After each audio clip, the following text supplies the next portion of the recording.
Hello everyone, I am Dr. Gururaj Kudur Jayaprakash, currently working as an assistant professor at the Department of Chemistry, Nitte Meenakshi Institute of Technology, Karnataka, India. Today I am going to give a very short talk on an application of analytical Foucault to understand the carbon electrode interface for sensing application. In this talk, I will discuss about how to use the analytical Foucault functions to understand the carbon electrode interface. That means at the beginning, I will give a very short introduction. What is cyclic voltammetry? Who invented it? And then what are all the electrodes we are going to use in the cyclic voltammetric experiments. Later, I will give introduction about the carbon paste electrodes and the quantum chemical tools which we are going to use to understand the electrode interface. And then I will discuss the two type of modification. That means how we can modify the carbon paste electrode for improving their uh, electrochemical performance. So before talking about the cyclic voltammetry, we have to remember two important scientists, Professor Jerzy Hervasky and Professor R.S. Nicholson. Professor Jerzy Hervasky is a very pioneer in electrochemical studies or in electroanalysis. He invented the method polarography for his invention about the polarography. He got a Nobel Award. So during the time of Professor Jerzy Hervasky, people are using the polarigraphic method to detect the metal ions using the dropping mercury electrode. Later, the people started to thinking about the much advanced or how they can improve the polarography. So Professor R.S. Nicholson, he was the person, he was mainly interested to know the kinetics of the electrode analyte at the electrode and analyte interface, or how the electron transfer process will occur. So he developed equations to understand the or to calculate the kinetics using the cyclic voltammetry. So if anyone is interested to know about what how the cyclic voltammetric method is developed and what are all the main equations present in the cyclic voltammetry, I suggest them to read these articles of 1960 to 1970s. These are very interesting articles to understand about the cyclic voltammetric concept. So, as name only suggests, in cyclic voltammetry, we are going to measure current and potential. Here, voltammetry, in voltammetric term, metry means measurement. So, what we are going to measure here, voltage and current. So, usually we will take voltage or potential in the x-axis and current in the y-axis. So what we are going to measure here, we are going to measure the mm, potential and current. So what is happening here? We are sweeping the potential from initial to final, and then we are sweeping back final to initial in a cyclic manner. That means we are measuring current and potential in a cyclic manner. Therefore, this method is known as a cyclic voltammetry. So what I can understand from the cyclic voltammetry. So when I sweep the electrode potential from negative to positive direction, what happens? The analyte will undergo oxidation. That means analyte will lose a electron. Similarly, if I sweep the electrode potential positive to negative, what happens? The analyte will undergo the reduction. By you during the oxidation process of analyte, we can find the anodic peak potential. Similarly, during the reduction process of the analyte, we can get the cathodic peak potential. So by using the anodic peak potential, we can calculate the anodic peak current. Similarly, using the cathodic peak potential, we can calculate the cathodic peak current. So now what is interesting here is usually people think electrochemical experiments can be carried out using the two electrode system, but in voltammetry we are using the three electrode system. Why? Because we have to measure both potential and current simultaneously. This can be achieved by the three electrode setup. So we are using usually to perform cyclic voltammetric experiment, we use working electrode, counter electrode, and reference electrode. Between the working and reference electrode, we can measure the potential. Between the working and counter electrode, one can measure the current. Therefore, three electrode systems are necessary. So we are using the carbon-based electrode, mainly carbon-based electrode, um, and I will say in the upcoming slides how we can modify these electrodes to improve their performance. So if I see the same process, what is occurring at how the electron transfer process is occurring at the electrode interface, we need to use the quantum chemistry knowledge. So the when I sweep the potential towards the negative, what happens? The electrode will lose an electron, and analyte will get a electron. That means electrode is undergoing oxidation and analyte is undergoing reduction. What happens if I sweep the potential towards the positive? At that time analyte will lose an electron or analyte will undergo oxidation. That's why quantum chemistry is very useful to know how the electron transfer process occur in between the working electrode and the analyte. So now let us come for the working electrode which we are using, carbon paste electrodes. So why one has to use the carbon paste electrode? Carbon paste electrode is very useful because its resistance is very low, and we can miniaturize this carbon electrode system as a micro electrodes and use for the sensing application, whether it can be like a micro screen printed electrode or carbon fiber. It like there is a enormous possibilities to miniaturize the carbon paste electrode or carbon electrode.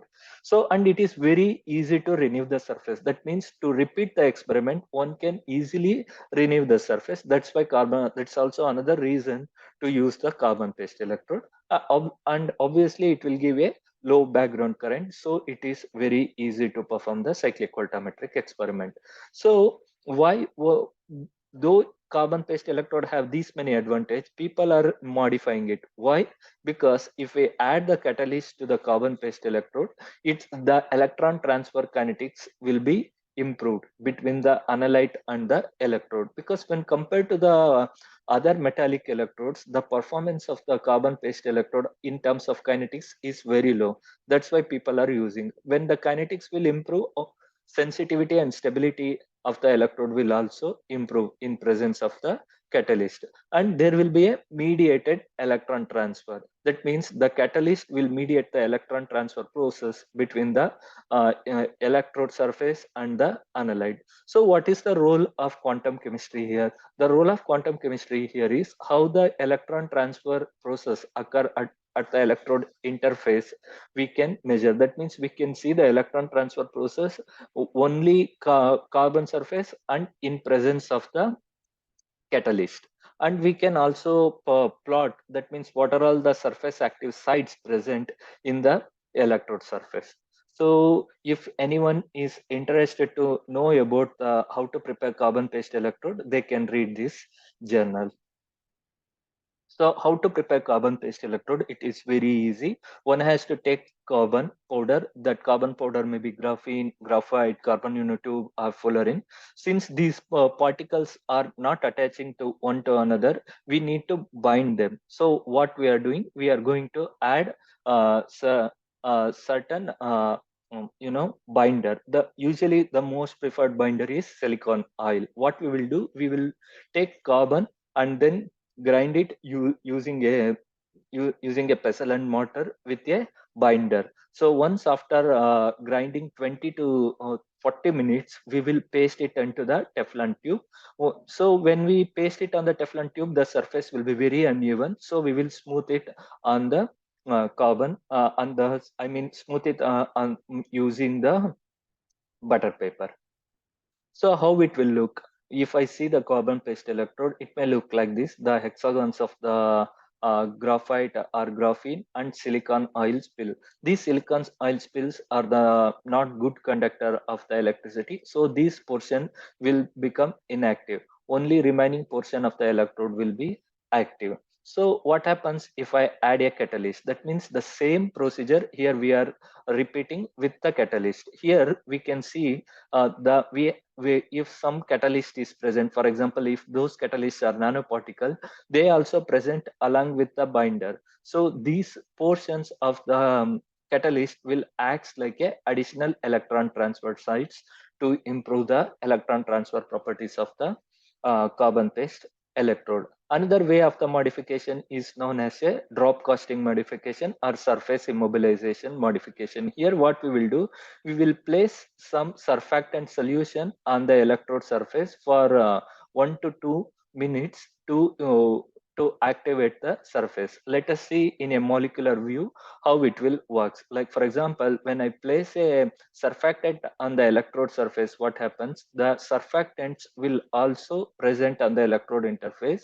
They may present like a single surfactant molecule, or they may assemble like a critical micellar concentration, or they may form like a SAM, like this kind of layer. So again, the surfactant present on the electrode surface will act like a additional electron transfer sites.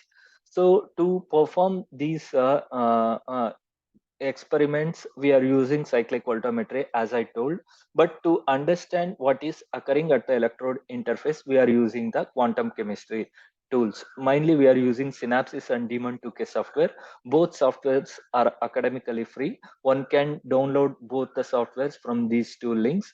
And to perform the density functional theory calculation, we are using VWN functional with the DCVP set, basis set, and PBE functional with the TGVP basis set. So though there are many DFT tools or many DFT methods are available, we are using the Foucault function mainly. So to complement the Foucault results, we are using frontier molecular orbital analysis. So because of the time restriction, I am not going to discuss them here. So Foucault function can be defined according to this equation. Here rho is the electron density, n is the number of electron present, and nu r is the constant external potential. So here important thing one has to remember: plus and minus. Plus means addition of electron, and minus means remotion of the electron. That means when I add an electron or when I remove the electron, how the electron density is changing, I can understand using the Foucault function. So here I am showing a simple type of modification, as I showed just now few slides before. Grinding modification. What we are doing here, we are taking ferrocene uh, and carbon paste, and we are grinding ferrocene and carbon paste together, and then we are packing it on the Teflon tube and using it as a electrode. So here BCP means simple bare carbon paste electrode. That means here I have carbon powder and silicon oil. When I sweep the potential, here I can see that there is no redox peaks are present. That means no anodic peak, no cathodic peak is present. But in presence of ferrocene modified carbon paste electrode, which is represented here as a FMCP, I can see both anodic and cathodic peak, which means what? The ferrocene molecule present at the electrode interface is undergoing the redox reaction. This is the this what we understand from the cyclic voltammetric results. We have published this paper in Electrochemica Acta.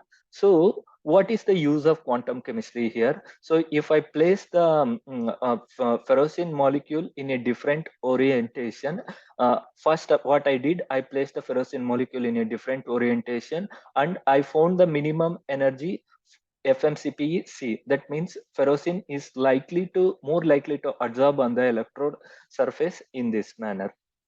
Then what we did the Foucault analysis. Here we can see only at the bare carbon paste electrode what is happening here.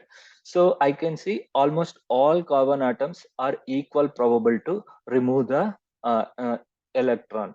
Uh, where that means electrode can undergo oxidation by the any carbon atom. But in presence of the ferrocene molecule, what is happening? The ferrocene is the more probable molecule to remove the electron in addition to the terminal carbon atom. Similarly, if I study the Foucault positive, that means reduction, where the electron may come. So here also we can see, in presence of the ferrocenium, the most probable site here to receive the electron is the ferrocenium.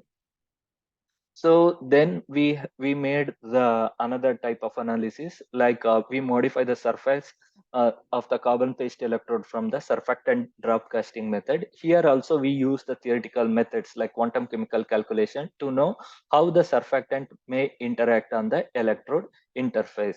Here what we did, in addition to the energy calculation, we also did the Boltzmann distribution by using this equation. As we can see here, D and E, that means these two form. That means more the likely that cetyl pyridinium ion will interact to the electrode surface using its phenyl group. Okay, so if anyone is interested to know about it further, they can refer this journal of ours. So then we did the Foucault analysis. Here we can see, in presence of the surfactant, the surfactant phenyl ring is more active for both electron addition and electron remotion, which means the electron transfer process occurring at the electrode interface in presence of the surfactant is the cetyl, that means the pyridinium ring of the surfactant will act like a electron transfer mediator between the electrode and the analyte. So then we try to analyze, or we try to see the application of the cetylpyridinium modified electrode to detect the dopamine. Here we can see the green color one is the cetylpyridinium modified carbon paste electrode, and blue one is the bare carbon paste electrode. As we can see here, the surfactant modified electrode is the has the higher current values. That means the surfactant modified electrode is more sensitive for the dopamine detection. So people think that this may be due to the background current. So we have subtracted the background current and we have shown that one also here. So which confirms that surfactant mediation is very useful. How we are sure that surfactant mediation is occurring? By the quantum chemistry results. So at the end, what we want to say is, if we use the cyclic voltammetry and Foucault analytical Foucault function, we can easily understand how the catalyst will behave at the electrode interface. And I want to mainly say that quantum chemical tools are very useful to identify the active electron transfer sites at the electrode interface. Using quantum chemistry, we can also know how one can use the quantum chemistry to know how the catalyst will present at the electrode surface. And this type of experiment is very easy to do. Like in a lab, if someone have a potentiostat and simple desktop, they can perform these experiments. That means what they are performing experimentally, they can also understand the results by using theory. At the end, we are doing the following work in our lab. So this what I wanted to discuss. I am very thankful to the BIC Square UK organizers for giving me an opportunity to show our work here. And I'm very thankful to my institute, Nitya Meenakshi Institute of Technology, for providing opportunity or providing a platform to perform my experiment. Thank you. Thank you all.